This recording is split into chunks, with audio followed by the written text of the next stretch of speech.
For years, Scott lived with substance use disorders. He had been through 5 treatment centers, and each time quickly relapsed. He expressed feelings of immense guilt and shame. Now in a residential treatment center once again, Scott arrived for his weekly therapy session, incorporating horses.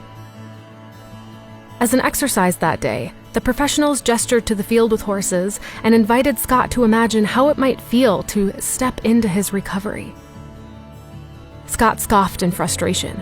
He walked into the pasture and exclaimed, "Step into my recovery? You think it's that easy?" Our team noticed that the oldest horse, Chief, moved in front of Scott's path. It was interesting that it was this horse, as they were quite similar, broken down, prickly, and standoffish. Exacerbated, Scott shouted, "Leave me alone!" and pushed the horse away. But Chief turned his head back towards Scott. The pattern repeated when finally they stood face to face in stillness and Chief bent his crooked legs and laid down.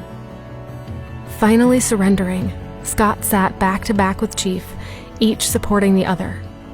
Chief then let out a long, deep breath.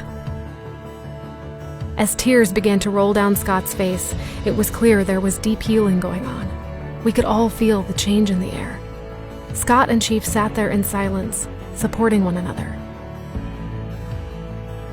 Scott stood up, continuing to cry, and said, "I have no words to explain what is happening to me, but I cannot do this alone." After this, Scott continued to spend time with Chief each week while he completed his treatment in the program. 6 months later, we received an email from Scott. Attached were 2 photos depicting Chief.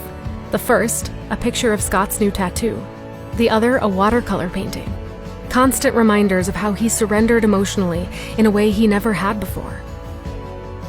Scott now speaks in recovery groups where he shows his tattoo and explains how an old, broken-down horse met with an old, broken-down guy and saved his life.